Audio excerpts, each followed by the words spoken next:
Bismillahirrahmanirrahim. Assalamualaikum warahmatullahi wabarakatuh. Waalaikumsalam warahmatullahi wabarakatuh. Innal hamdalillah nahmaduhu wa nasta'inuhu wa nastaghfiruh wa na'udzubillahi min syururi anfusina wa min sayyiati a'malina. May yahdihillahu fala mudhillalah wa may yudlil fala hadiyalah. Asyhadu an la ilaha illallah wahdahu la syarikalah wa asyhadu anna Muhammadan abduhu wa rasuluh. Allahumma sholli wa sallim wa barik ala sayyidina Muhammadin wa ala alihi wa sahbihi asmain amma ba'd. Alhamdulillah pada hari ini ya kita berjumpa kembali di kelas kita. Kita masih diberikan nikmat sehat, nikmat Islam supaya kita masih bisa belajar terus ya. Alhamdulillah. Nah, tumben nih hari ini hampir full tim ya. 6 orang ya. Harusnya 7 orang ya. Yang satu berhalangan juga. Lagi berhalangan. Hah? Oh, motornya nggak ada. Oh, ya. Baik, kita lanjutkan ya. Nah, kita kan masih membahas sebenarnya kan dari kemarin kan Bible yang kontradiksi Bible itu kan belum selesai. Tapi saya ingin menyelipkan beberapa topik selama kita bahas kontradiksi Bible, maksudnya supaya kita nggak jenuh gitu ya. Soalnya kebanyakan gitu kontradiksi Bible gitu kan. Jadi karena kebanyakan, jadi kita selipin dengan topik-topik yang mungkin cukup penting untuk pengetahuan kita gitu ya, di dalam kelas kritik kristologi. Nah, hari ini saya mau berikan topik yaitu perbedaan tanah dan perjanjian lama. Ya, kalian kan udah tahu kan tanah itu apa kan?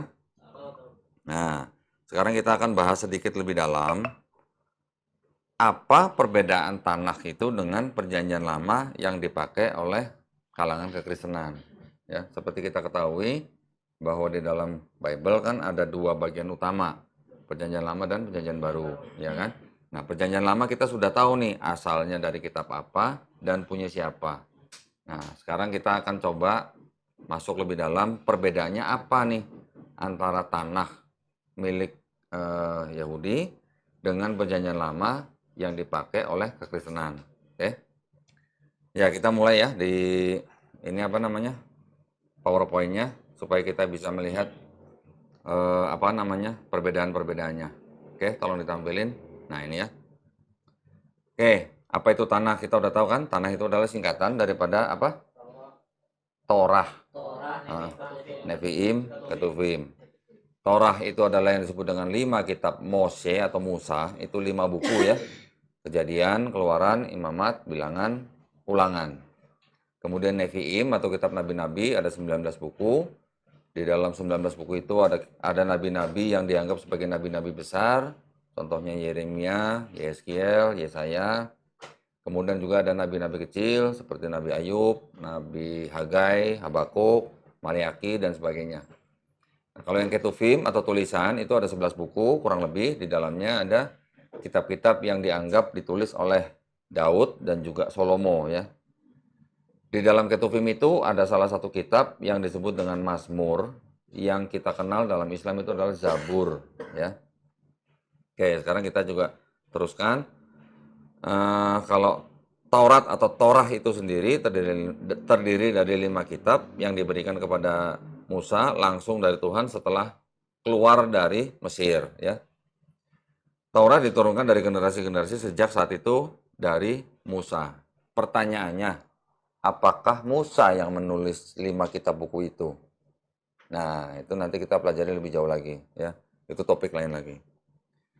Terus kemudian Taurat itu kan di dalam 5 kitab Musa itu kisahnya kan mencakup mengenai penciptaan bumi dan manusia pertama, kemudian Nabi Nuh dengan air bah, kemudian perbudakan bangsa Israel atau Ibrani dan keluarnya orang Israel dari Mesir, penurunan Taurat, kemudian pembaruan perjanjian yang diberikan kepada Abraham, pembentukan festival atau cara-cara beribadah ya. Ini festival ini maksudnya cara-cara beribadah.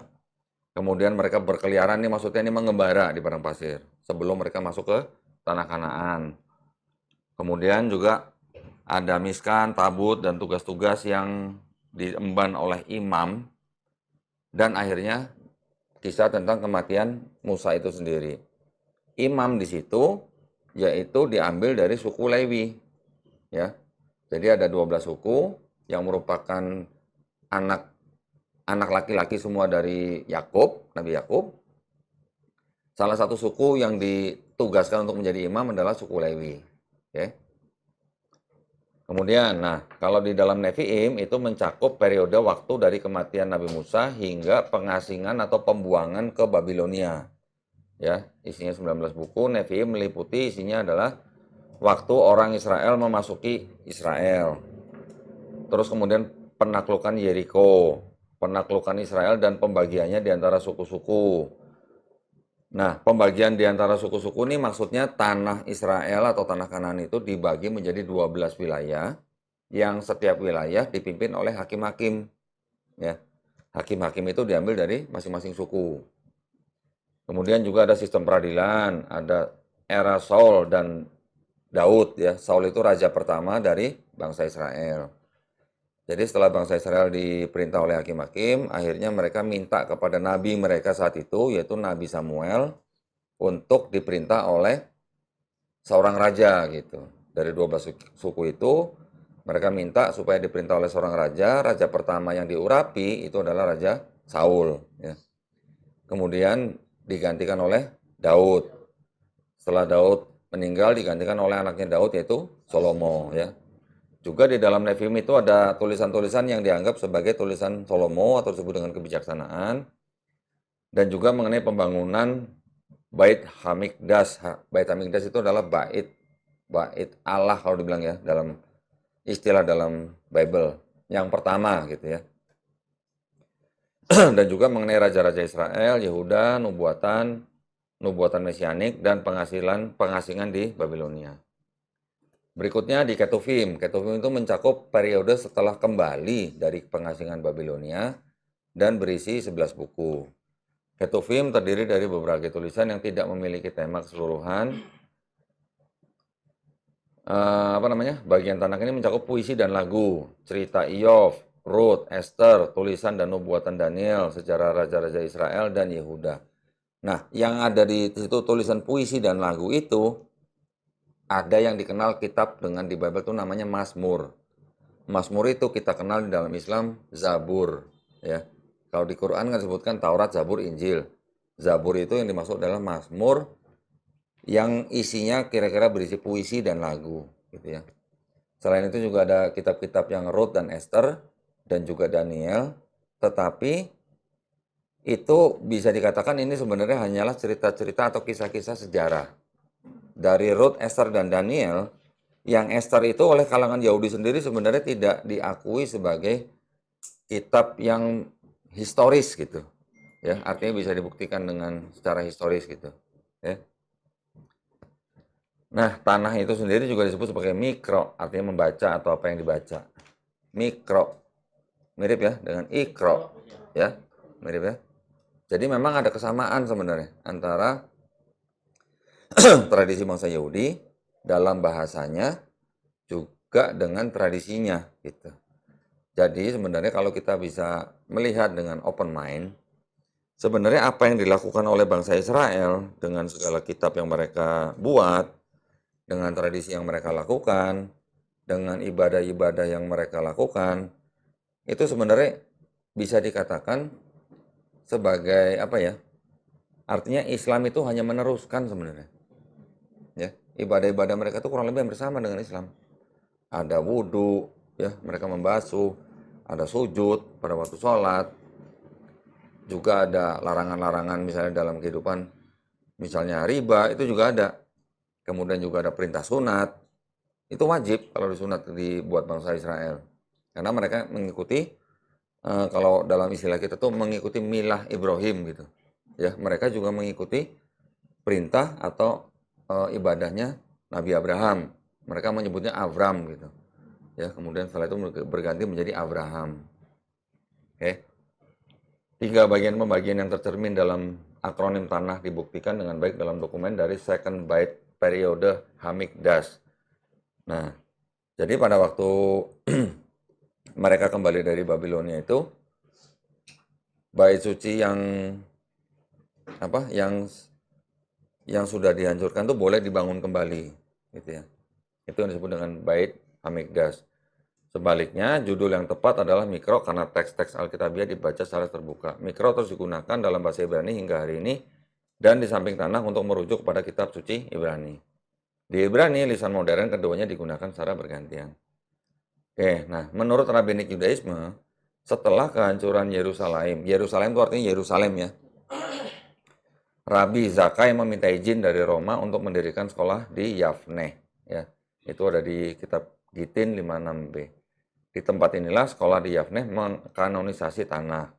Ajaran ini ditolak oleh Yudaisme Karaid karena tanah sudah dikodifikasi pada saat Bait Hamikdas kedua dihancurkan. Semua buku-buku yang tergandung di tanah sudah terkenal di kalangan orang Israel dan sudah ditetapkan sebagai teks otoritatif dan ilahi untuk Israel. Oke. Tanah awalnya tidak dipecah menjadi pasal dan ayat. Nah, berarti kan mirip kan dengan Quran kan pada waktu awal terkodifikasi kan. Ide pasal dan ayat serta pecahnya Samuel, Melakim, dan Difrehayamim adalah sisa dari umat Kristen di abad ke-13. Pembagian pasal dan nomor ayat tidak memiliki arti penting tradisi Yahudi. Namun demikian mereka dicatat di semua edisi modern tanah sehingga ayat-ayat dapat ditemukan dan dikutip. Ada banyak sekali manuskrip dari tanah Ibrani asli di dunia saat ini. Gulungan laut mati. Nah, kita harus belajar juga nanti ya secara detail. Yang disebut gulungan laut mati atau Dead Sea Scroll ya, atau gulungan-gulungan yang ditemukan di laut mati. Ditemukan di laut mati itu maksudnya bukan di dalam laut, bukan, tetapi di gua-gua di pinggir laut mati. Okay. Itu terdiri dari 900 dokumen, termasuk teks dari tanah, ditemukan antara 1947 dan 1956 di 11 gua di dalam dan sekitar Wadi Qumron, dekat reruntuhan pemukiman kuno Kirbet Qumron di pantai barat Laut Mati. Okay. Nanti kita bisa pelajarin di dalam Dead Sea Scroll itu lebih cocok kemana? Ke tanah atau ke Septuaginta gitu. Ya.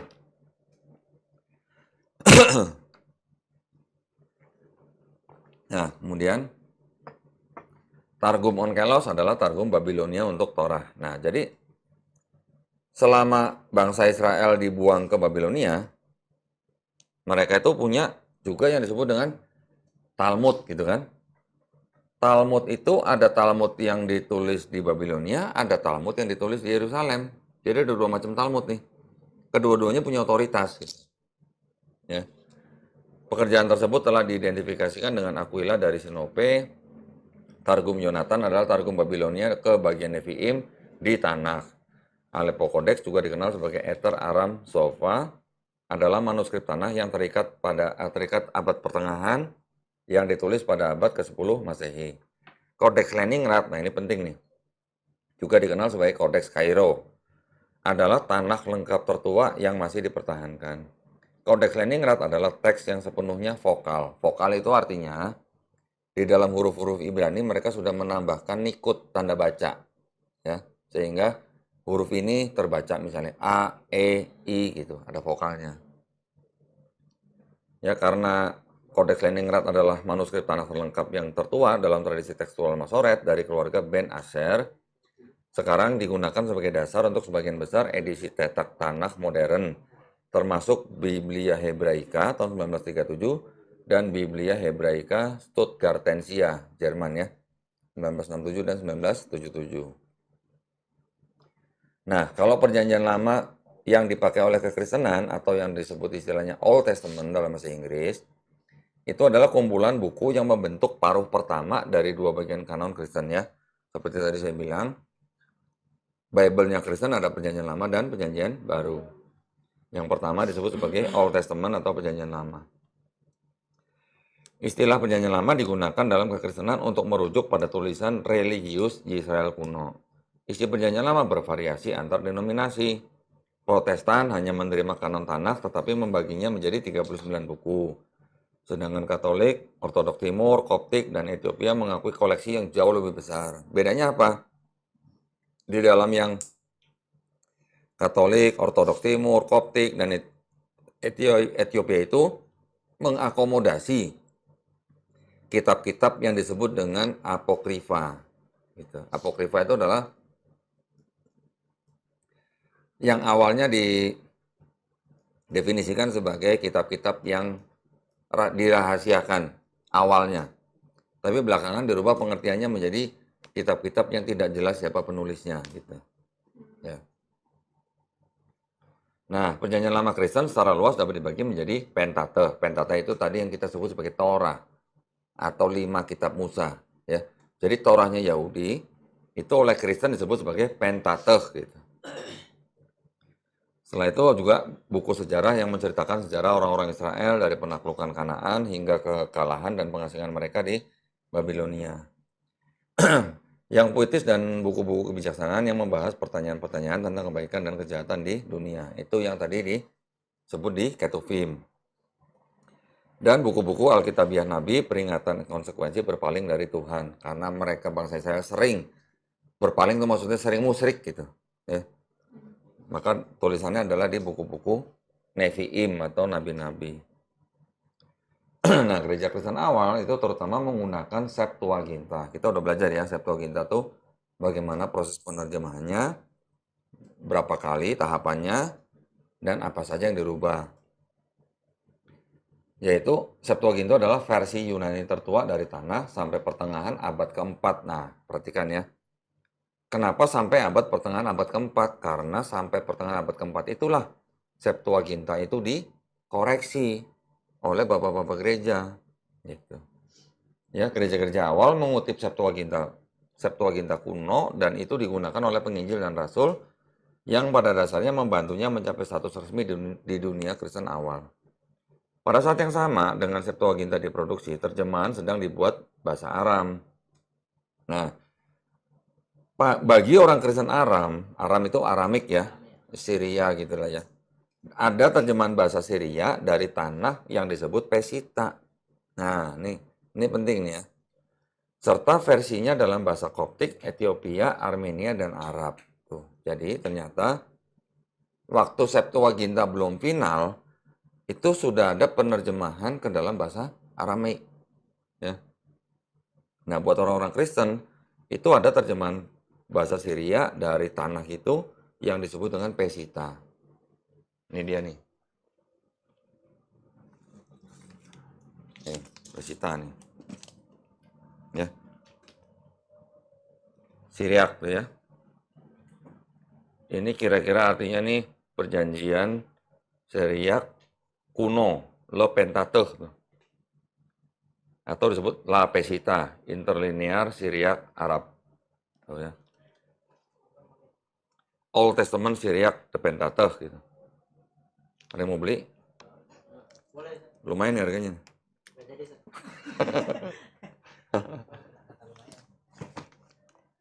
Oke, terus sampai sini jelas ya?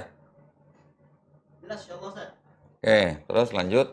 Sekitar tahun 400 Masehi, Jerome itu salah satu bapak gereja ya, menerjemahkan perjanjian lama Kristen dari tanah Ibrani asli ke dalam bahasa Latin dan terjemahan ini dikenal yang sebagai Vulgata. Ingat nggak Vulgata itu? Ya, yang apa namanya tidak ada ayat karena ada 3 saksi di surga, Bapa, Firman, dan Roh Kudus dan ketiganya satu tuh di Vulgata nggak ada gitu. Nah, Vulgata itu adalah azan ya. Ya, kita break sebentar. Baik, nah kita lanjutkan ya. Kita sudah sholat asar. Jadi tadi kita sudah masuk ke dalam perjanjian lama. Coba tolong ditampilkan dulu. Nah, tadi kita sudah baca bahwa di sekitar tahun 400 Masehi, Jerome menerjemahkan perjanjian lama Kristen itu dari tanah Ibrani asli ke dalam bahasa Latin. Dan terjemahan ini dikenal sebagai Vulgata. Ya, Vulgata ini berarti adalah Bible dalam bahasa Latin yang diterjemahkan dari Septuaginta. Oke. Awalnya penolakannya untuk menerjemahkan langsung dari Septuaginta Yunani ditolak. Tetapi seiring waktu, versinya diterima dan menggantikan terjemahan Latin kuno dari Septuaginta. Sebagian besar terjemahan modern perjanjian lama Kristen berasal dari Vulgata, Septuaginta, dan teks Masoret. Nah, kalau teks Masoret itu yang disusun kira-kira abad ke-7 sampai ke-10 ya. Udah berapa ratus tahun dari zaman Yesus gitu. Nah, teks Masoret itu cirinya adalah dia sudah menggunakan nikut atau tanda baca. Ya. Harokat ya.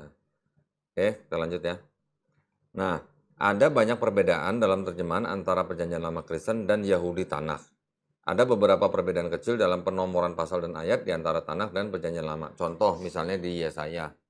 Di Yesaya atau di Mazmur itu penomoran ayatnya ada perbedaan sedikit gitu ya. Beda satu nomor gitu. Ini terlihat di Sefer Tehillim. Namun ini bukan masalah utama dan gagasan pasal dan ayat adalah gagasan Kristen dan tidak berasal dari Yahudi. Perbedaan utama Tanakh dan Perjanjian Lama adalah jumlah dan susunan kitabnya. Nah, nanti kita akan lihat tabel. Di dalam tabel itu nanti kelihatan yang apa yang apa namanya asli antara Tanakh dan Perjanjian Lama tuh kitabnya apa saja dan urutannya juga berbeda gitu ya. Perjanjian Lama Kristen berisi buku dan tambahan yang dianggap apokrifa oleh Judaism. Tanakh dibagi menjadi 3 bagian, Torah, Nevim, Ketuvim, dan berisi 35 buku. Torah 5 buku, Nevim menjadi 3 bagian, ada Nevim Risonim atau mantan nabi, berisi 4 kitab, Neviim Aharonim atau nabi-nabi akhir, berisi 3 buku, dan Tre Asar 12 nabi, berisi 12 kitab. Ketuvim berisi 12 buku. Ya. Nah, Perjanjian Lama Ortodoks itu berisi 51 kitab dan dibagi menjadi 4 bagian secara tradisional. Perjanjian Lama Ortodoks dibagi menjadi kitab-kitab hukum, Pentateuch dan kitab sejarah, Mazmur dan kitab-kitab hikmat lainnya dan para nabi berdasarkan Lukas 24 ayat 44. Di Lukas 24 ayat 44 itu dikatakan, ia berkata kepada mereka, inilah perkataanku yang telah kukatakan kepadamu ketika aku masih bersama-sama dengan kamu, yakni bahwa harus digenapi semua yang ada tertulis tentang aku dalam kitab Taurat Musa dan kitab nabi-nabi dan kitab Mazmur. Tapi sebenarnya Lukas 24 ayat 44 sampai 46 itu sebenarnya bermasalah. Permasalahannya apa? Coba buka Lukas 24 ayat 46 coba. Dari 44 sampai 46. Lukas. Nah, Lukas 24 ayat 44 sampai 46. Masalahnya nanti kita akan lihat nih. Coba pakai mic dong. Coba. Dari 44 sampai 46. Lukas 24, 44, 46. Ia berkata kepada mereka, inilah perkataanku yang telah kukatakan kepadamu ketika aku masih bersama-sama dengan kamu, yakni bahwa harus digenapi semua yang ada tertulis tentang aku dalam kitab Taurat Musa dan kitab nabi-nabi dan kitab Mazmur. Lalu ia membuka pikiran mereka sehingga mereka mengerti kitab suci. Katanya kepada mereka, ada tertulis demikian, Mesias harus menderita dan bangkit dari antara orang mati pada hari yang ketiga. Nah, perhatikan di ayat 46. Coba kita sama-sama lihat di monitor ya. Ri, tolong ditampilin, Ri. Nah, ini ya, 44 sampai 46.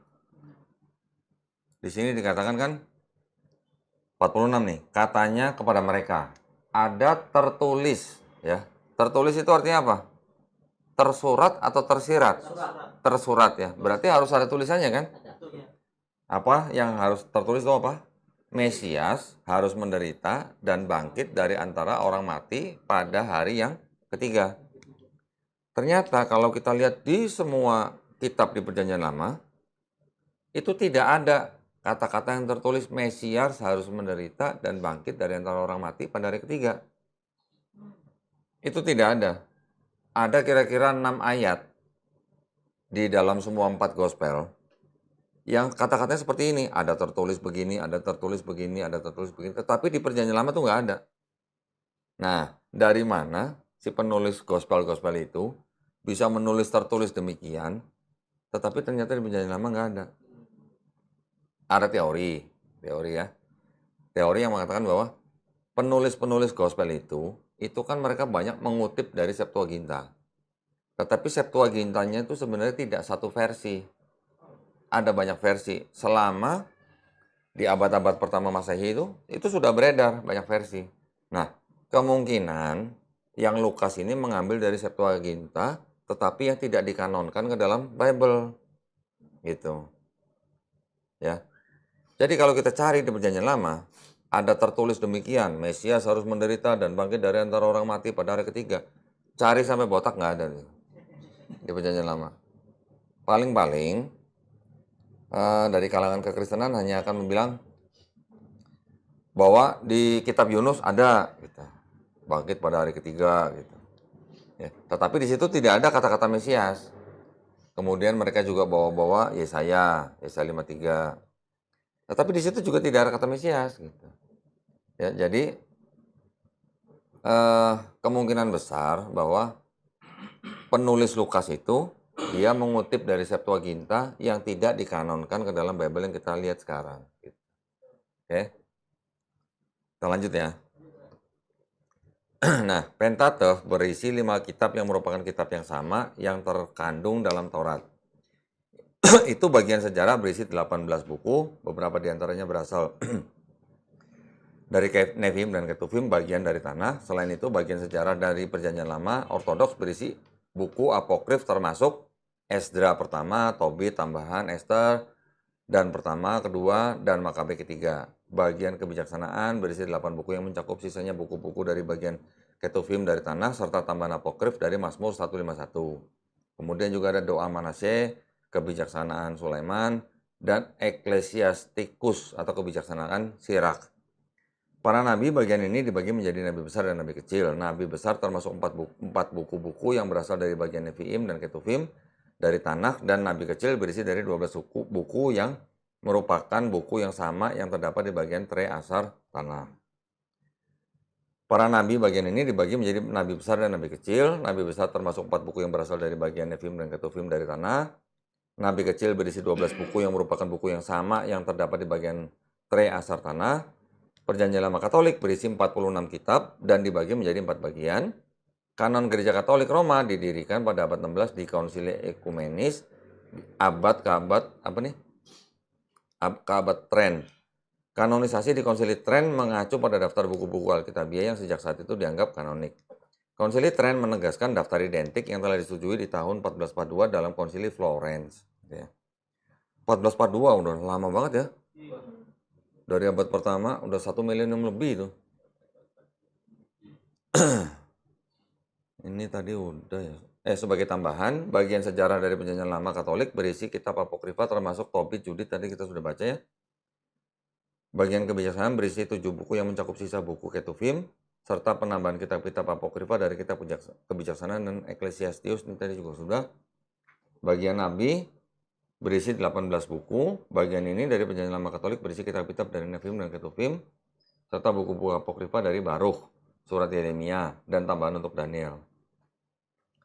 Perjanjian Lama Protestan berisi 39 kitab dan secara tradisional tidak dibagi menjadi beberapa bagian seperti adalah Tanakh, Perjanjian Lama Ortodoks, atau Perjanjian Lama Katolik. Protestan Reformasi atau Reform yang dimulai di Jerman pada tahun 1517 dengan 95 tesis Martin Luther, muncul kanon baru dari Perjanjian Lama, kanon Protestan yang baru menghapuskan apokrif kitab-kitab kanon Ortodoks dan Katolik dan berisi kitab-kitab yang sama dengan Tanakh, tetapi dalam sebuah urutan yang berbeda. Tanakh dan Perjanjian Lama memiliki banyak kesamaan, tetapi keduanya bukanlah kitab yang sama. Ya. Jumlah dan susunan buku dan masuknya beberapa kitab apokrif adalah yang utama menjadi perbedaan antara Tanakh Yahudi dan Perjanjian Lama Kristen. Ya. Jadi selain penerjemahannya juga bermasalah, urutan dan jumlah kitabnya juga berbeda ya, antara Perjanjian Lama Kristen dan Tanakhnya orang Yahudi. Nah, ini adalah sebuah diagram sederhana yang menggambarkan perpindahan atau transformasi gitu ya. Kita bacanya dari paling bawah nih. Ini dari tanah yang disebut tanah yang asli gitu ya. Itu sudah hilang, sudah nggak ada. Ini yang dianggap yang ditulis oleh Esra atau yang disusun oleh Esra. Nah, selain ada hilang, dia juga kan di abad ketiga sebelum Masehi itu mungkin dari salinannya diterjemahkan menjadi LXX. LXX itu dan kita kenal dengan Septuaginta. Okay. Septuaginta itu dikoreksi oleh yang paling kiri itu siapa? Lucian ya. Nih ya, Lucian. Kemudian bertransformasi menjadi Philoxenian. Kemudian ada yang dikoreksi oleh Hesisius. Ini menjadi apa? Sahidik. Ada yang dikoreksi oleh A, B atau Alep. Kemudian ini menjadi ada yang menjadi apa? Kesahidik juga. Bukan, kalau Pesita tuh yang dari yang hilang ini diterjemahkan dalam bahasa Aramaik gitu. Kemudian dari yang hilang ini juga ke Theodoton, juga ke Heksaplar. Ada yang ke Simasus, Aquila, dari hilang juga ke MT. MT ini adalah yang menjadi Masoretic text gitu ya. Yang Vulgate itu juga berasal dari yang sudah hilang itu. Dari Aquila ke Onkelos. Ini gambaran sederhananya. Jadi transformasinya itu terpecah gitu ya. Tidak garis lurus gitu. Tidak seperti Al-Qur'an. Al-Qur'an setelah Nabi wafat dikodifikasi oleh Khalifah Abu Bakar. Ya kan? Setelah menerima usul dari Umar bin Khattab karena banyak penghafal Quran yang tewas di perang kan. Dari situ disimpan oleh akhirnya beralih ke Umar, disimpan oleh anaknya Umar bin Khattab, dan itu baru dipakai lagi oleh Utsman bin Affan untuk dikodifikasi ulang. Tapi tim tim pengawasnya itu orangnya sama, yaitu Said bin Sabit. Pada zaman Abu Bakar dan pada zaman Utsman bin Affan itu orangnya sama dan timnya sama gitu. Jadi kan garis lurus, tidak terpencar-pencar seperti ini gitu, ya kan? Barulah pada zaman Utsman itu dibuat beberapa salinan, dikirimkan ke beberapa daerah-daerah. Salah satu yang masih disimpan itu yang ada di Museum Topkapi, Turki. Ya. Nah, sekarang dari sini kita lihat, nah ini, coba lihat. Karena banyaknya versi Bible dengan jumlah kitab-kitab yang berbeda, jadi kita bisa tanya dong, Bible yang mana yang dipakai oleh Kristen itu? Karena saking banyaknya versi gitu. Syrian version itu 61 kitab. Bible Protestan 66 kitab. Koptik 75 kitab. Katolik Roma 73 kitab. Karismatik 76 kitab. Ethiopia 81 kitab. Ortodoks Yunani 78 kitab. Ortodoks 86 kitab. Jadi antara selisih kitab-kitab sendiri itu apakah bisa dianggap sebagai firman Tuhan? Itu. Ya, itu udah menjadi tanda tanya besar. Karena dari setiap golongan itu tidak semua menerima kitab-kitab dari kelompok lain gitu. Nah, kalau kita lihat daftarnya sebelah kanan, itu adalah perbandingan daripada kanonisasi Perjanjian Lama. Kita lihat dari Katolik, Ortodok, Protestan, yang semuanya di dalam kitab Perjanjian Barunya tuh memuat sama-sama 27, tapi Perjanjian Lamanya berbeda. Gitu. Nah, kalau yang disebut dengan Hebrew Bible itu yang kita kenal tadi dengan Tanakh, ya. Tanakh itu kita lihat urutannya dari Genesis, Exodus, Leviticus dan seterusnya. Dia diakhiri oleh Nehemia, First Chronicles dan Second Chronicles tuh ya. Saya perbesar nih. Ini lihat belakang ini urutannya nih. Ya. Diakhiri dengan 1 Chronicle dan 2 Chronicle. Ini Chronicle itu artinya tawarikh. Ya, 1 Tawarikh dan 2 Tawarikh. Kita perhatikan dari yang dipakai oleh siapa nih? Protestan nih, lihat nih. Urutan dari Genesisnya sama, tetapi sampai di pertengahan tuh sudah berubah. Dari dari 1 dan 2 Raja-Raja. Di Protestan langsung 1 dan 2 Tawarikh. Tapi kalau yang punya Yahudi, dari 2 Raja-Raja langsung ke kitab Yesaya. Gitu ya. Ya, sebentar. Bentar. Bentar ya.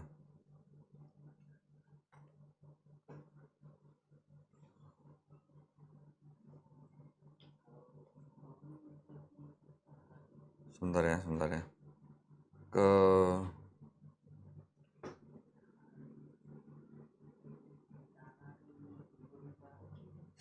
Ada tamu ini soalnya.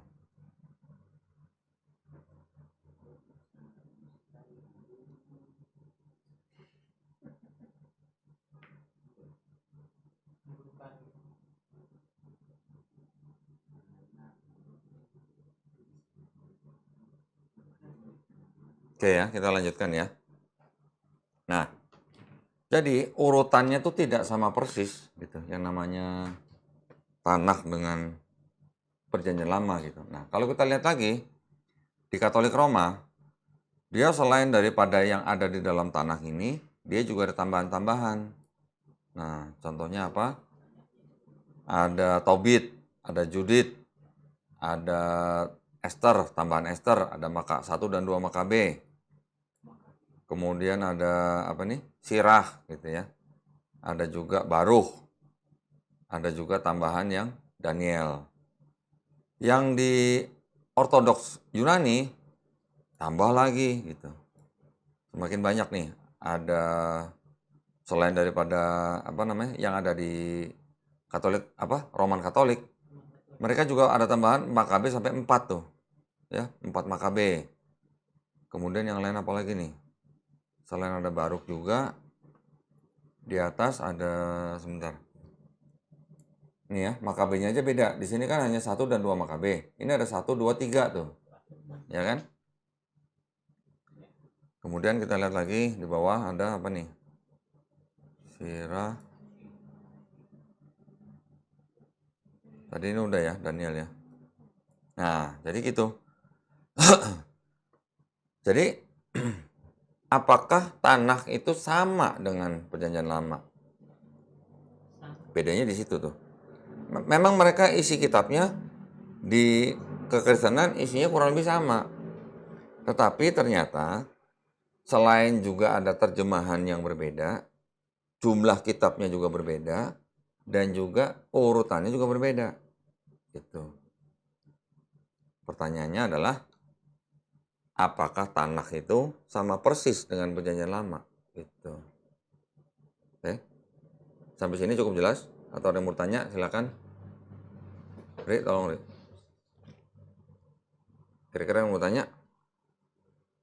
Berarti kalau perkiraan Seth, lebih singkatnya perjanjian lama dengan tanah itu mencoloknya di jumlah saja Seth, Jumlah kitab yang sangat mencolok dan urutannya dan urutan. dan terjemahannya. Bedanya apa? Di tanah itu tidak ada satupun ya yang disebut dengan nubuat untuk Yesus di Perjanjian Baru. Karena kitab tanah itu tidak mengenal atau tidak menerima Perjanjian Baru. Mereka kan hanya punya kitab sendiri kan, Bible Yahudi namanya. Tapi kalau Kristen kan selain mereka menggunakan Bible Yahudi, mereka juga menambahkan dengan Perjanjian Baru. Kitab Yahudi tidak menerima Yesus, makanya mereka juga tidak menerima Perjanjian Baru gitu. Jadi di dalam kitab mereka tidak ada satupun yang disebut sebagai nubuat untuk Yesus di Perjanjian Baru. Nah, bedanya dengan Bible-nya orang Kristen apa?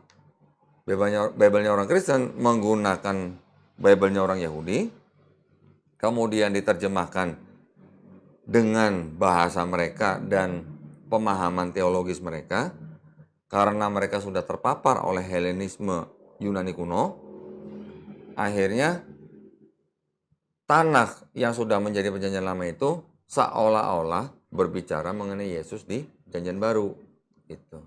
Itu perbedaan yang sangat mencolok gitu. Ya. Jadi kalau yang punya kitab tanah nih orang Yahudi bilang, nggak ada itu buat Yesus gitu. Semuanya itu ada referensinya. Ini buat Raja Hizkia, ini buat bangsa Israel, ini buat siapa. Itu semua jelas. Ada ayat-ayat yang mendukung gitu. Tapi kalau di dalam Kristen yang perjanjian lama, itu mereka tidak mereferensi ke ayat-ayat yang sebelumnya. Mereka hanya bilang ayat ini nubuat untuk Yesus gitu, di perjanjian baru gitu. Nah, itu bedanya gitu ya. Ada lagi?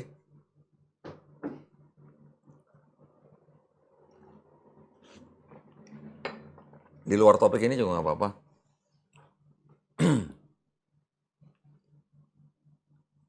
Cukup jelas ya, yang itu ya tadi ya, tanah dan perjanjian lama ya. Nah, nanti kita untuk waktu-waktu selanjutnya, saya nggak tahu apakah nanti cukup atau tidak untuk sampai akhir semester. Saya nanti akan mencoba memberikan materi-materi perbedaan terjemahan apa saja yang ada di Perjanjian Lama yang dibandingkan dengan Septuaginta. Ya, Terus kemudian kita bandingkan lagi ke tanah. Tanah dan Septuaginta kita sudah bisa bandingkan perbedaannya apa. Gitu. Nanti dari Septuaginta diterjemahkan lagi kan ke Latin kan. Dari Latin nanti ke bahasa Inggris dan ke bahasa-bahasa yang lain gitu. Nanti ya, kita nanti bisa bahas dengan sangat dalam dengan menggunakan pendekatan linguistik. Kata yang berbeda atau bermasalah itu arti sebenarnya apa? Kalau digunakan di ayat-ayat yang lain artinya apa? Kenapa bisa ditujukan untuk Yesus gitu. Itu dari linguistik. Kemudian dari konteksnya. Setiap ayat-ayat itu kan, beberapa ayat itu kan punya konteksnya. Konteks itu yang sering dilanggar oleh teman-teman Kristen. Mereka mencomot satu ayat, kemudian mengeluarkan dari konteksnya gitu. Dan menganggap itu untuk Yesus gitu. Kemudian dari sisi perspektifnya. Perspektifnya orang Yahudi terhadap ayat dan konteks itu apa gitu. Itu berbeda dengan yang dipahami oleh Kristen. Karena mereka mengeluarkan satu atau dua ayat keluar daripada konteksnya gitu. Setelah perspektif, baru ditinjau lagi dari sejarah. Nah, jadi ada 4 pendekatan yang bisa dipakai untuk membantah bahwa di dalam perjanjian lama itu ada nubuat untuk Yesus. Gitu. Nanti satu topik itu bisa jadi satu judul skripsi itu. Kalau mau dikembangkan. Bisa bahkan malah didukung dengan tabel-tabel. Ayat yang atau kata dalam bahasa aslinya Ibrani, itu artinya apa, diterjemahkan oleh bangsa Yahudi menjadi apa, diterjemahkan oleh Kristen menjadi apa, dan kita bisa lihat contoh-contohnya di ayat-ayat yang lain yang menggunakan kata yang sama, artinya apa. Itu bisa dikembangkan menjadi satu judul skripsi itu. Betul. Nanti insya Allah kita bisa bagi, nah setiap orang satu judul lah nanti ya. Insya Allah lah. Buat skripsi. Kalau mau detail ya benar-benar detail ya. Tapi kalau mau yang agak umum ya jangan pakai topik itu. Gitu. Tapi kalau pakai topik itu, saya yakin mungkin pimpinan-pimpinan dari sekolah tinggi ini melihat atau penguji-pengujinya nanti ya, menguji skripsinya, melihat topik kalian itu mereka akan merasa sangat asing gitu dengan topik ini. Membuktikan. Kita harus bisa membuktikan bahwa di dalam perjanjian lama itu tidak ada nubuat untuk Yesus. Artinya, kitab suci orang Kristen itu sebenarnya mengadopsi kitab suci orang lain, tetapi ditafsirkan secara berbeda dengan yang pemilik kitab yang dibikin seolah-olah berbicara mengenai Yesus di perjanjian baru. Nah, nanti kita tinggal pertanyakan, jadi apakah kekristenan ini murni punya kitab sendiri gitu. Karena ada hubungannya dong dengan namanya kan kristologi. Nah, ini kan sudah dalam nih pembahasannya. Karena ini ada 2 pertanyaan deh, Ustaz. Kalau misalkan kira paling tentang latar belakang saja. Pakai nggak apa-apa. Nggak apa-apa. Ini kan paling nanti 2 pertanyaan kalau memang ngambil judul skripsi tentang itu. Pertama, dia tanya, ya kalau latar belakang pastilah. Apa masalahnya pasti.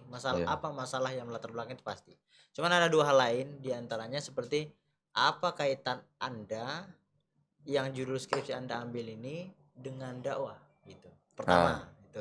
Karena di dalam bidang kristologi atau kritik kristologi, namanya juga kritik kristologi. Kalau namanya kritik kristologi kan berarti harus bisa membantah daripada klaim-klaim yang diajukan oleh kekristenan. Oh ya benar. Itu. Berarti difaan lah gitu ya. Ya, kita kan namanya juga apologet. Kita mau jadi apologet kan?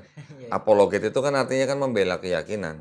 Nah, tujuannya kita untuk mengangkat topik-topik itu adalah untuk membuktikan bahwa di dalam Kristen itu sebenarnya mereka menggunakan tafsir yang sangat berbeda dengan si pemilik kitab gitu. Itu kan bisa nanti menjadi kesimpulan gitu loh. Buat kita juga buat pendengar. Tujuannya apa? Tujuan awalnya kita mau membuktikan kan. Tujuan akhirnya apa? Supaya umat Islam tidak mudah dimurtadkan. Kita melalui jalur akademis gitu. Itu kaitan dengan dakwah. Dakwah kan? Satu lagi Pak Lisan nanti, Ustaz. Hmm. Kaitannya dengan program studi yang Anda ambil. Gitu. Kalau misalkan ini ada dua ya, Ustaz, KPI sama PMI. Kalau KPI berarti apa kaitan judul yang Anda ambil dengan komunikasi penyiaran Islam? Kalau PMI dengan pengembangan masyarakat itu apa? Oh, ya kalau pengembangan, ya tentunya tadi hubungannya tetap dengan umat. Iya. Umat ini kalau kita bendengi dengan ilmu kritik kristologi, mereka menjadi umat yang akidahnya kuat, umat yang tidak mudah dimurtadkan, kemudian ditunjang dengan apa namanya perekonomian umat, tentu kan lebih apa namanya lebih secure gitu buat umat Islam. Keren, menarik sih sebenarnya. Cuman kalau PMI, kalau kami KPI biasanya masuk judul itu masuk. Kalau KPI, kalau PMI biasanya setahu saya itu pertanyaan paling mendasar tuh apa bentuk pemberdayaannya katanya. Atau Nah, pembinaan. kalau itu untuk pemberdayaannya kan itu kan artinya kan itu kan di kelas lain. Iya. Saya kurang memahami kalau untuk yang Ya, kalau perekonomian. PMI gitu biasa lebih Ustaz. Ya. Kecuali- Kalau untuk yang perekonomian umat digabungkan dengan topik-topik yang ini ya, yang tadi saya barusan katakan ya mungkin kurang nyambung. berat juga kalau mau di Kurang nyambung mungkin gitu. Ya nanti kalian harus sesuaikan kalian jurusannya di mana. Tapi kalau untuk yang kelas kritik kristologi ini kita sudah punya materi-materi yang andalan gitu lah. itu yang sebenarnya sangat disayangkan ya. Karena kalau kami ngambil gitu kan cocok dan bagus, cuman nanti kayaknya ini hanya untuk hasil. Mereka meminta seakan ini kelas yang menjadi prodi atau bahkan menjadi jurusan gitu untuk hasil. Tapi ketika untuk misalkan skripsi untuk apa, ketika kami ajukan ini terus kami dengan berlandasan kami kan kristologi Zat, makanya ngambil judul ini. Nah, walaupun nanti dibantah walaupun kristologi tapi kalian kan prodinya ini. Jadi kayak kami ini hanya sampingan ketika mengajukan skripsi, judul skripsi. Tapi sementara untuk hasil mintanya seakan nah itu yang jadi problematika. Ya, itu nanti bisa dibicarakan Iya, dengan dan itu akan dosen-dosen yang ini ya. Ada lagi? Di luar topik ini nggak apa-apa. Silakan. Kalian ini kan sebenarnya kan calon-calon apologet sebenarnya. ini kalau ada misalkan yang mau Mik. mau meneliti tentang Yayasan Geraha Mualaf nggak apa Zat? Boleh. Karena itu yang sangat sinkron sekali Boleh. dan pasti di ACC dan mudah. Boleh. Pasti iya, soalnya pemberdayaan mualaf nggak PMI. Boleh aja, karena di Geraha Mualaf itu kita selain juga melakukan kajian-kajian kritik kristologi seperti ini, kita juga di lapangan juga kita melakukan kegiatan-kegiatan yang langsung berhubungan dengan umat. Nah, Baik itu mualaf maupun non mualaf.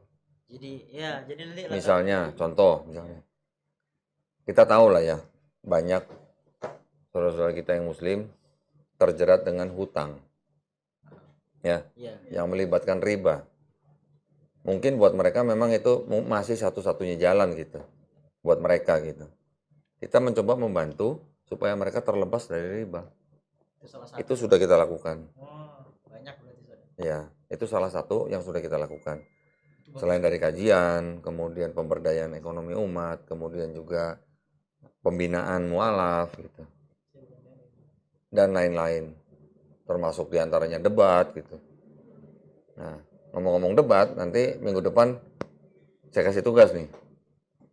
Total kalian satu ini kan 7 orang ya. Nanti dibagi menjadi 2 tim. Masing-masing 3 orang. Yang 1 orang buat moderator. Kita simulasi debat. Topiknya nanti saya yang tentuin. Jadi yang 3 orang ini simulasi menjadi apologet Kristen. Yang 3 orang lagi menjadi apologet Islam. Nanti diperdebatkan itu satu topik itu. Dan itu sama sekali harus ilmiah. Nggak boleh isinya asumsi, hujat menghujat, atau maki memaki. Nggak boleh. Dan tidak boleh menyerang pribadi. Yang boleh diserang adalah argumennya. Ya, tidak boleh menyerang pribadi. Kita apologet Islam, selain juga kita mempelajari kritik kristologi ini, yang bertujuan untuk membentengi akidah umat Islam, juga kita harus membawa nilai-nilai Quran. Di dalam Quran, kita diperintahkan, kita tidak boleh memaki atau mencaci maki sesembahan orang lain. Ya, kita harus berdakwah, walaupun dengan cara debat, harus debat yang dengan cara yang paling baik gitu. Nah, ya kan? Kenapa kita tidak boleh mencaci maki sembahan orang lain selain daripada agama dan kepercayaan itu kan dilindungi oleh negara. Kita harus selalu berada di jalur ilmiah gitu. Tidak boleh hanya jalur emosi atau perasaan pribadi gitu. Ya. Kalau kita mencaci maki sembahan orang lain, nanti mereka akan mencaci Allah Subhanahu wa taala tanpa pengetahuan. Gitu kan? Nah, kira-kira gitu. Nanti kalian harus bisa apa namanya? Menjadi apologet muslim yang bisa diandalkan gitu. Harusnya ada yang ngambil ini. Kan itu tadi itu lebih kepada PMI. Yang cocok jadi pendeta yang mana nih? Yang muka-mukanya cocok jadi pendeta. Namanya Ibrahim juga. Ada semua.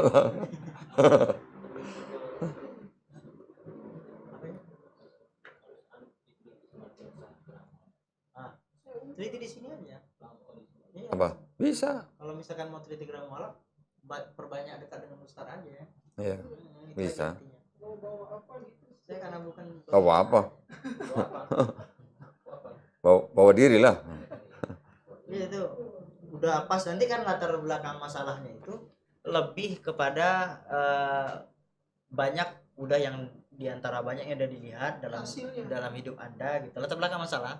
Nah banyak juga kayak apa, termasuk yang riba orang terjerat riba itu latar belakang masalah juga. Dan baru yang saya lihat yang paling baik dalam segi dakwahnya, pengembangannya itu ya Yayasan Gerak Mualaf ini dalam membinanya gitu. Itu latar belakang masalahnya, harus fokus ke situ maksud saya gitu.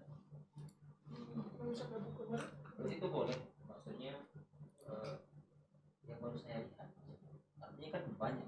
Iya, kan asumsi. Jadi latar belakang masalah itu kan menggambarkan seakan yang antum ambil judul itu objeknya itulah asumsi antum yang paling bagus objeknya itu gitu. Websitenya ada. Website apa? Ada ypmatauhid.org ada. Dibuka aja, saya juga nggak hafal semua, ada sih kayaknya ada. Foto-fotonya juga ada, kajian juga ada. Ada insya Allah gitu. Lebih mudah. Cuma saya kan ada sidang proposal ini. Saya udah selesai. Oh, sudah ada topiknya? Sudah sempro saya. Sudah ada judulnya berarti ya? Udah. Tanya. Oke. Terlanjur bahas. Iya.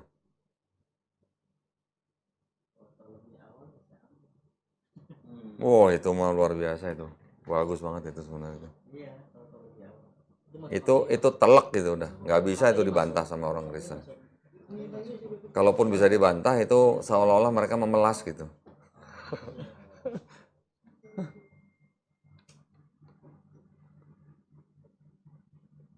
Oke, ada lagi? Nggak apa-apa, di luar topik ini nggak apa-apa.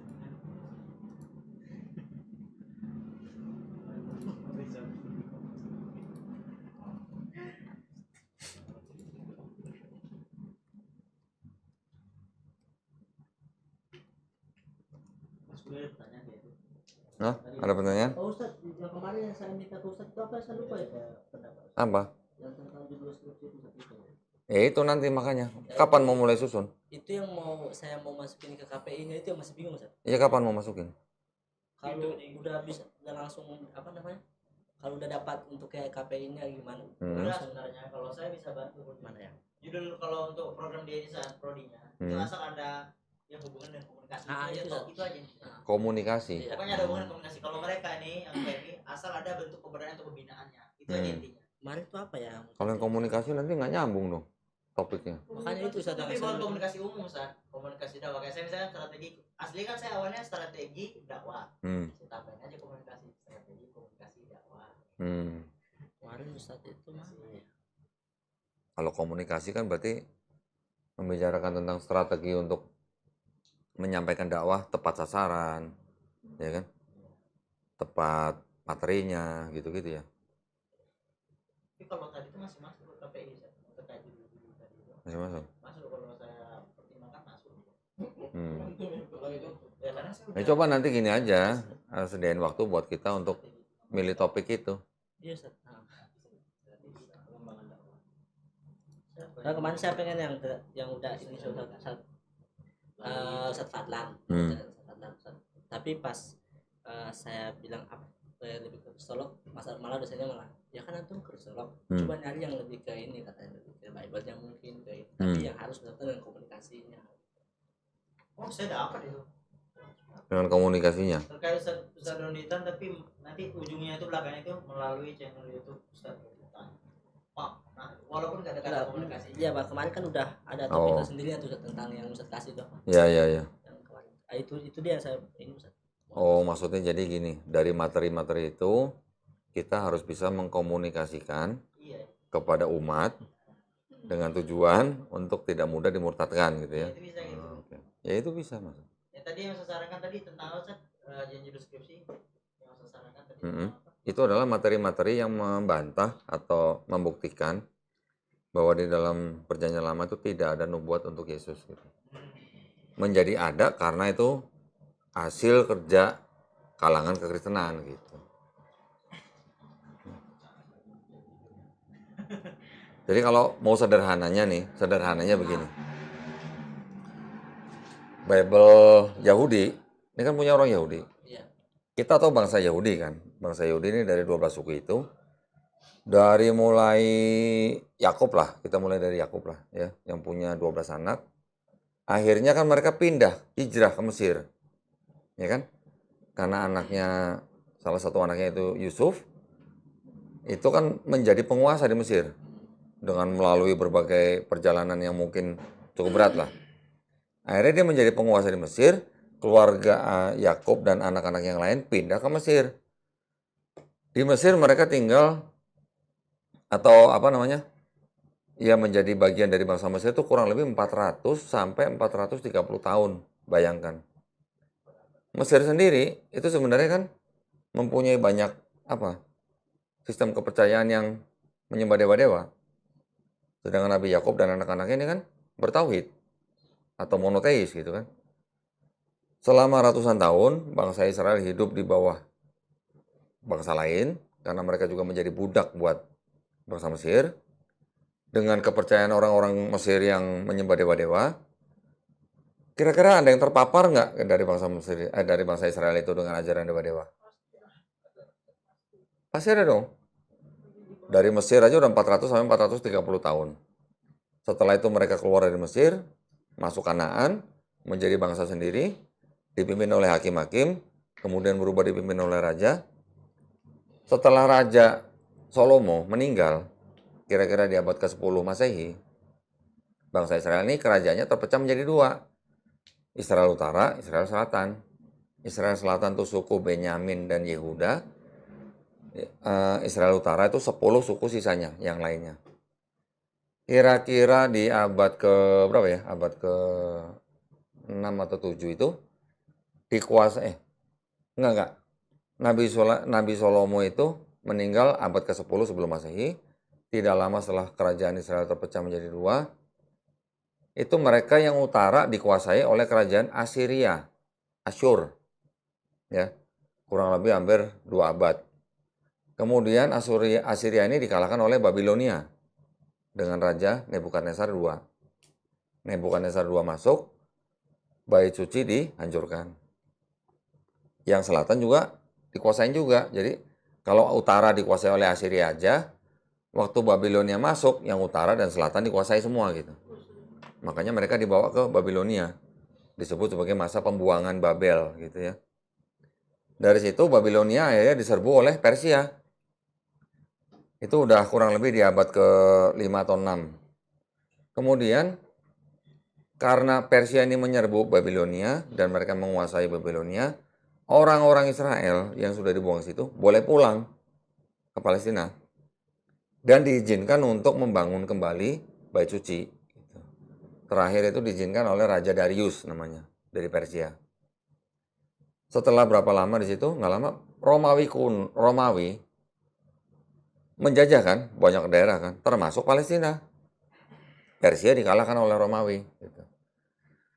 Jadi dari mulai Mesir, Assyria, Babilonia, Persia, Romawi, semuanya ini paham agamanya apa? Pagan semua kan? Berapa ratus tahun coba bangsa Israel berada di bawah bangsa-bangsa yang berpaham pagan gitu. Kita sudah pernah bahas ya yang waktu buku Parasit Akidah itu kan. Jadi bangsa Israel sudah sekian ratus tahun berada di bawah negara bangsa lain yang berpaham pagan.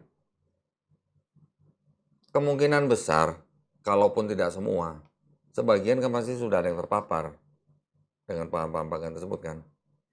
Terakhir waktu mereka dijajah oleh Romawi. Bangsa Romawi menjajah bangsa Israel membawa paham Helenisme yang berasal dari Yunani kuno. Jadi orang-orang Yahudi itu sendiri sebagian masih murni tauhid atau monoteis, sebagian sudah terpapar oleh paham Helenisme. Ditengarai ya. Kekristenan itu yang menciptakan juga Yahudi sendiri sebenarnya. Ya. Tapi Yahudi yang sudah terpapar Helenistik Yunani kuno gitu. Hah? Iya, yang pagan. Jadi kan semua tadi tuh Assyria, Babilonia, Persia, Romawi, semua Mesir gitu kan. Semuanya percaya dengan apa? 3 Tuhan, satu pribadi gitu. Atau 3 kesatuan lah gitu. Ya kan? 3 semua. Ini ada bangsa Yahudi yang sudah terpapar. Akhirnya mereka menciptakan juga konsep 3 pribadi itu gitu. Nah, memang perjalanannya awalnya oleh Yahudi, kemudian kan melibatkan orang-orang dari selain Yahudi kan, yang dari Romawi kan. Ya kayak Irenaeus misalnya, Papias itu kan bukan orang Yahudi gitu. Sudah melibatkan orang-orang di luar Yahudi, yaitu dari bangsa penjajah mereka sendiri gitu. Kalau Paulus juga masih keturunan Yahudi. Dia dari suku Benyamin gitu. Jadi sebenarnya Yahudi ini terbelah 2 gitu. Yang masih tauhid dan yang sudah Helenistik gitu. Yang Helenistik ini yang akhirnya mengarah ke Kristen. Jadi yang disebut dengan Yahudi yang Helenistik ini adalah Yahudi yang mesianik. Mesianik itu maksudnya kan di dalam Bible-nya Yahudi kan ada nubuat untuk Mesias yang akan datang. Tetapi Mesias ini nanti datangnya kalau sudah tidak ada perang gitu. Ya, sudah tidak ada orang mengangkat senjata gitu. Mesias ini harus keturunan Daud gitu. Nah, Yahudi yang tadi sudah terbelah ini, yang ini bilang Mesias itu nanti datang nanti pada waktu sudah tidak ada perang lagi. Yang Yahudi yang ini percaya bahwa Yesus itu adalah Mesias yang dijanjikan. Jadi mereka menganggap Yesus itu adalah Mesias yang dijanjikan di Perjanjian Lama gitu. Makanya mereka disebut Yahudi Mesianik gitu. Yang akhirnya lari ke menjadi Kristen. Masuk nggak? Saya ada satu judul ini, Ustaz. Bagi yang mau ngambil kayaknya keren judulnya. Judulnya gini. Analisis kritik kristologi dalam membuktikan tidak adanya penubuatan Yesus di Perjanjian Lama. Nubuatan. Penubuatan Yesus di Perjanjian Lama melalui channel YouTube Donditan, Ustaz Donditan. Keren itu. Kok pakai nama channel? Untuk ininya objek yang untuk komunikasi maksudnya. Iya. Untuk komunikasi. Jadi lebih kepada analisis kritik kristolog yang tadi itu. Nah, itu jadi dibeberkan tebal-tebal. Nah, itu masuk gitu. Boleh tadi. Silakan. Cuman yang ambil siapa? Yang komunikasi lah. Yang komunikasi berapa orang? Itu udah jadi judul tuh. 4 ya? 4 orang? Udah saya bantu jadi judul. Skripsinya tuh perorangan atau kelompok? Perorangan. Nah, itu kalau orang seperti ini yang audionya khawatir santai ya gini. Kalau yang ini 2 ini ekonomi. Perekonomian umat. Pengembangan umat. Okay. Itu perlu dosen pembimbing kan nanti kan maksudnya. Dosen pembimbingnya harus dari ini dong, apa namanya? Dosen-dosen yang berhubungan dengan perekonomian umat itu ya, pengembangan umat ya. Yang komunikasi juga ada dosen-dosennya ya. Cuman enggak dosen dalam kampus ya, dosen luar. Ada yang dosen dalam dan kadang ada yang satu dosen dalam, satu dosen. Nanti kan udah sompro itu kan nanti dilihat dari judul juga kan. Kalau judulnya lebih kepada ini mungkin baru dicari ustaznya. Oh gitu. Iya. Gitu. Siap. Itu udah dapat tuh 1 judul KPI, 1 judul PMI itu kan siapa yang mau ngambil kan. Judul PMI tadi. PMI lebih kepada kapan harus bikin skripsinya? udah dari awal semester kemarin udah disuruh Ustaz. Oh, dari awal semester. Soal, Oh, iya iya iya. Nanti atur waktu aja kita khusus bicarain mengenai topik-topik itu. Karena udah aku nanti yang belum kita. Tapi udah sidang belum? Udah sidang. Oh, udah sidang. Tinggal ini, tinggal dua. Satu nunggu, tiga lah. Satu perbaiki latar belakang yang kemarin itu. Pas saya kasih nanti keluar SK pembimbing, baru skripsi. Selesai sih. intinya pembuatan skripsi kalau udah sempro, pembimbing udah ada, baru kerja skripsi. Saya ada sampel soalnya. Oh, masih bisa disalib di tikungan dong? Apa sih? Oh, masih. Itu beda. Iya keren. Analis kritik. Tadi kan saya bilang juga terkait kritik kristolognya. Kemarin yang udah isi sama satu yang belum Itu kira analisis kritik itu. Kalau ada masalah terkait yang Ustadz pernah temui, masuk analisis framing. Keren banget. Bisa aja. Oke, ada lagi yang mau dibahas? Jangan lupa. Lupa saya saja Pak. Capek, analisis kritik kristologi. Ya, ini topik yang kita bicarakan hari ini hanya untuk lebih mendalami lagi perbedaan antara Tanakh dan Perjanjian Lama. Nanti yang menjadi perbedaan apa saja, nah itulah yang menjadi materi untuk membantah nubuat Yesus di Perjanjian Baru. Karena poin intinya adalah itu. Itu adalah yang menjadi perbedaan tafsir antara kekristenan dan Yahudi. Jadi perbedaan antara Yahudi yang istilahnya rabbinik ya. Rabbinik itu artinya mereka masih berpatokan pada Taurat-Taurat yang lama gitu. Dengan tafsir menurut mereka bahwa Mesias itu datangnya nanti kalau sudah nggak ada perang di bumi gitu.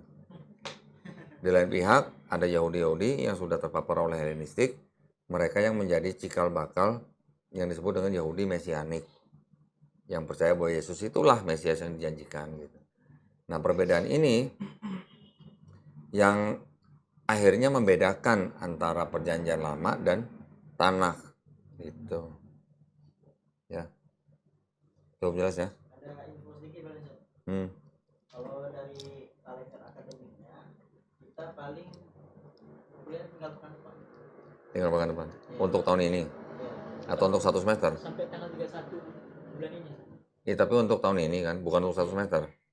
Untuk satu semester. Kita nggak ketemu lagi dah. Oh, untuk satu semester? Itu kalau masalah kalender akademiknya. Nah, itu Januari udah nggak ada lagi berarti? Iya, udah nggak ada. Karena pekan depan itu pekan terakhir kuliah. Pekan lusanya lagi itu udah pekan pun udah libur sepekan. Habis itu UAS. Oh. Satu somat. UAS. Enggak, maksudnya Kita nggak ada masalah nih. Kan nggak ada pengiraan. jadi Januari udah nggak ada kegiatan lagi. Januari untuk yang mungkin kami kita fokus untuk skripsi. Mungkin ada di kelas nanti. Mungkin nanti di kelas kita melanjutkan. Yang apa? Melanjutkan ini. Kelas. Oh, yang ada kelas yang semester 5 ya? Oh, oke. Dari awal lagi. Tapi saat makin mantap gitu. Tapi kan berarti untuk yang kelas ini kan berarti kan belum dapat topik yang nubuatan itu ya. Cuma kalau itu secara kalender akademik, cuma kami di luar akademik itu boleh individu kami kapanpun siap datang ke sini gitu maksudnya. Oh, gitu. Nah, cuman udah di luar konteks akademik. Berarti tadi tanggal 27. ya ada 7. Iya. Libur mulai tanggal 2. Tetap belajar seperti ini kami bisa cuman enggak. Apa 27 kita langsung adakan simulasi aja? Simulasi debat itu sebagai praktek. Nah, tanggal 7 terakhir saya. 27. Nanti mungkin bisa online ya. Boleh. Online aja kan? Nanti dari online kan tinggal nama-namanya aja bisa diganti kan. Tim Kristen, Ini aja Ustaz, tim nanti Islam. Yang Kristen nanti kita ini aja Ustaz. Pakai spidol yang Nanti gantian loh. Gantian nanti 30 menit menjadi tim Kristen, yang separuhnya lagi tim Islam. Setelah 30 menit gantian. Nanti stikernya ganti pindah. Spidolnya pindah. Oke ya, kalau gitu kita bisa sudah ya pertemuan kita pada hari ini ya. Alhamdulillah, mudah-mudahan bermanfaat buat teman-teman mahasiswa STID Muhammad Nasir Bekasi. Insya Allah minggu depan nanti kita lanjutkan dengan simulasi ya. Karena nanti kita konfirmasi melalui grup WA ya. mau pergi Ustaz. Iya, soalnya saya udah harus. Kita sangat dukung Ustaz. Ustaz kepentingan Ustaz kita online juga. Musir maksudnya. Oke, alhamdulillah kita sudah melakukan berapa total pertemuan? Kita udah 12 ya? 13 besok 14. Oh, besok 14. Belum absen. Udah saya. Ya. Saya ragu kalau Tanda tangan Eh, dulu. waktu itu kan pernah libur sekali kan? Yang minggu kemarin. Ganti jadwal, kan Hari ganti. Selasa Kan kemarin. ganti kan? Hah? Siapa Kan itu tidak? kan di jadwal masuk hari Sabtu jadi. Iya, yang Sabtu itu Ustaz. Oh iya iya. Kosong weh. Sampai malam itu. Iya iya iya. Kosong kita. Sampai jam Enggak, 10. yang baru kemarin apresiasi loh. Iya, itu diganti sama yang Tidak ada kosong. Hmm. Ya, nanti aja nanti. Saya tutup dulu. Baik ya, kalau gitu kita tutup ya pertemuan kita pada hari ini. Kita tutup dengan doa kafaratul majelis. Subhanakallahumma wa bihamdika asyhadu an la ilaha illa anta astaghfiruka wa atubu ilaik. Wabillahi taufiq wal hidayah. Wassalamualaikum warahmatullahi wabarakatuh. Waalaikumsalam warahmatullahi wabarakatuh. Bismillahirrahmanirrahim. Assalamualaikum warahmatullahi wabarakatuh. Waalaikumsalam warahmatullahi wabarakatuh. Kami dari tim kelas kepakaran Kristologi Sekolah Tinggi Ilmu Dakwah Muhammad Natsir mengucapkan jazakumullahu khairon katsiron kepada Kodonditan dan keluarga beserta tim yang mana telah membersamai kami semua dalam pembelajaran Kristologi kami dalam jangka waktu kurang lebih 1 semester.